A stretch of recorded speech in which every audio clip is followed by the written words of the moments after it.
here's some things I think don't exist. So if you're going to predict anything in the real world, here's some things not to use.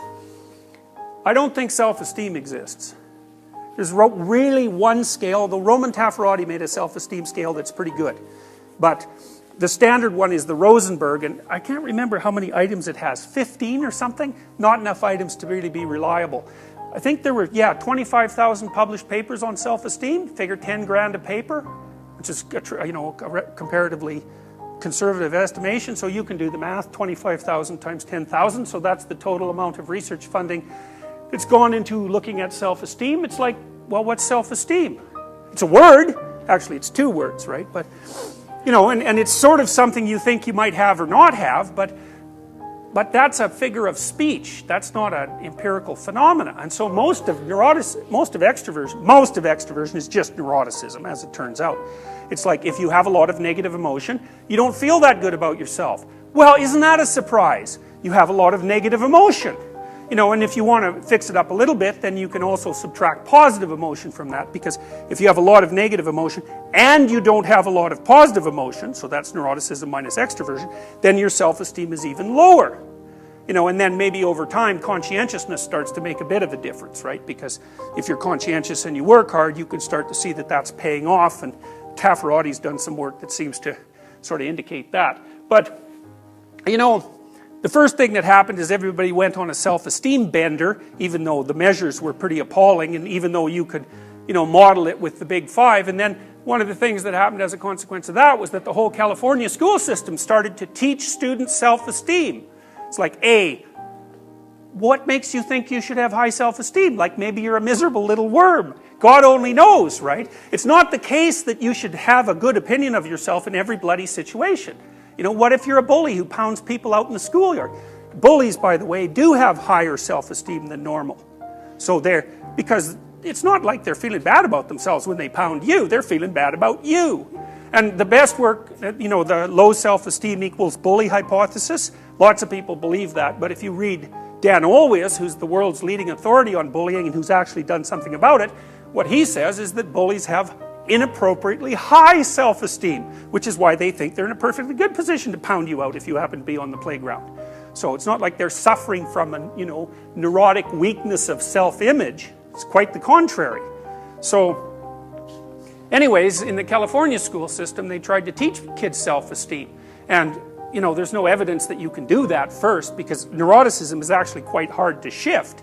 So, and if we knew how to treat it, well, hooray, everybody would be thrilled about that, but it's not easy. And second, there are people like, what's her name? Jean Twenge, she used to be a student of Roy Baumeister's, who claims that all that self-esteem training has just, made younger people like you guys more, what do you call that? Narcissistic. Yeah, because the self-esteem becomes disconnected from the actual accomplishment.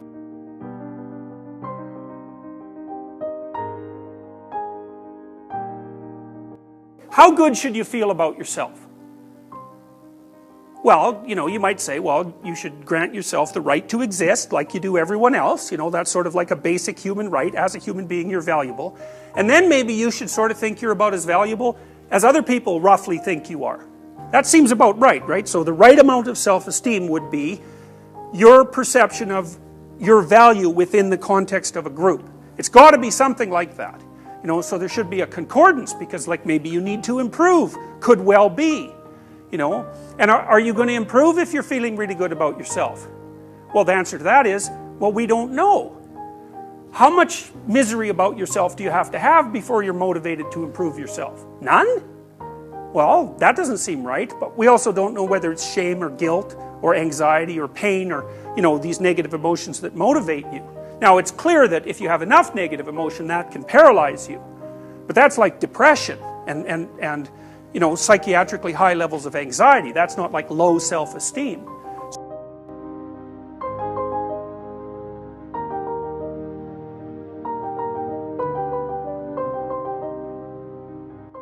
The modern idea is you're supposed to accept yourself. I think that's an insane idea, by the way.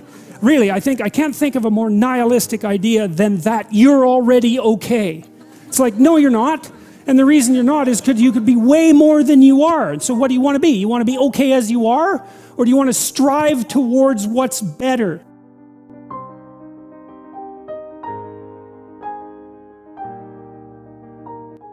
There's a problem with the measurement of self-esteem. And that actually matters because self-esteem is a psychological concept, a scientific concept if you like, and you have to get the measurement right. And you can predict self-esteem almost perfectly by measuring someone's extroversion and subtracting from that their negative emotionality or neuroticism. So it's actually just a combination of big 5 traits. And so people who are extroverted, who feel a lot of positive emotion, and who don't feel a lot of negative emotion, score high on scales of self-esteem. Okay, so conceptually, it's a non-starter because you're not going to move people's levels of neuroticism, let's say, by trying to get them to feel good about themselves. Okay, now, having said that, that doesn't mean that you shouldn't encourage people, right? Now, there's this psychologist named Jerome Kagan, who's quite a great psychologist, developmental psychologist. I think he's an emeritus at Harvard at the moment. He studied temperamentally inhibited children. So they're basically kids who are high in neuroticism, probably low in extroversion. And he found that if those children, and you can identify them as early as 6 months, right? It's very, very inculcated in their temperament. He found that if you encouraged them in the world, you could shift them into a more stable personality configuration. And what you basically did was, when they were manifesting signs of distress, instead of encouraging them to withdraw and retreat, which is what they might be attempting to do, you encourage them to go out and explore. For example, if you have a temperamentally inhibited child and you go to a playground and there's kids out there, like if you have an extroverted, emotionally stable kid, 3 years old, as you put them on the ground, their feet are already moving, right? Like a puppy over water, and you let them go and they just run to the kids, and they're there, and then you have to drag them away. But if you have a temperamentally inhibited child, the child will sort of stand around your legs and sort of peek out, you know. And then what you do is wait it out, let them watch, encourage them to move a little bit forward, encourage them to take their steps out into the unknown and the strange land, and don't let them withdraw. Like, you can do it, they're slower to warm up, they'll habituate. And if you continually expose your inhibited child to the things that make them anxious in measured doses, then you can transform their psychophysiological temperament. Now, you're probably not going to shift them way the hell out onto the extroverted, emotionally stable end, but you can make a big difference. That's very different than making them feel good about themselves, which is such a... You need to curse. You need to curse when you discuss that concept, right? So it isn't improve their self-esteem. It isn't how you feel about yourself, right? It's how you act effectively in the world and how you're trained to do that.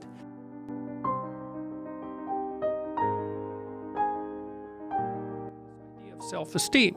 You should feel good about yourself. And I think, why would you tell someone 20 that? It's like, you should feel good about who you are. It's like, no, you shouldn't. Why should you feel good about who you are? It's like, you should feel good about who you could be. I'm not saying that people shouldn't have confidence, but like, often you take young people, say they're 16 to 22, and they're not really feeling that good about who they are. Right. Because their life is chaotic and in disorder, and they don't know where they're going, and they don't know which way is up. Look, also, there could be bad parenting, Oh, God, yes, yeah. bullying, Oh, yes. there could be a lot of abuse going on. And I think that's one of the reasons why that resonates with people, this idea of be happy about who you are. Right. Feel good about who you are. Right, but the thing is, it has to be stated with precision. It's like, yes. It's like, With you should treat yourself as if you're valuable, especially in potential. But you should concentrate on who you should become, especially if you're young. And so let's say you're miserable and nihilistic and chaotic and depressed and all of that now, and you have your reasons, you know, terrible parenting, abuse, all of those things. It's like, well, you should feel good about yourself. It's like, no, it's not the right message. Is that it's more like you should understand how much potential there is within you to set that straight. And then you should do everything you can to manifest that in the world, and it will set it straight. And that's better than self-esteem. It's like, you're in a crooked, horrible position. Okay, fine. There's a lot of suffering and pain associated with that. Yeah, you can't just feel good about that because it's not good. But you can do something about it. You can genuinely do something about it. And I think all the evidence suggests that that's the case. Yes. So I'm telling young people, look, no matter how bad your situation is, I'm not going to pretend it's okay. It's not okay. It's tragic, tainted with malevolence. And some people really get hurt by malevolent people, like, terribly hurt. Sometimes they never recover. It's really awful. But there's more to you than you think.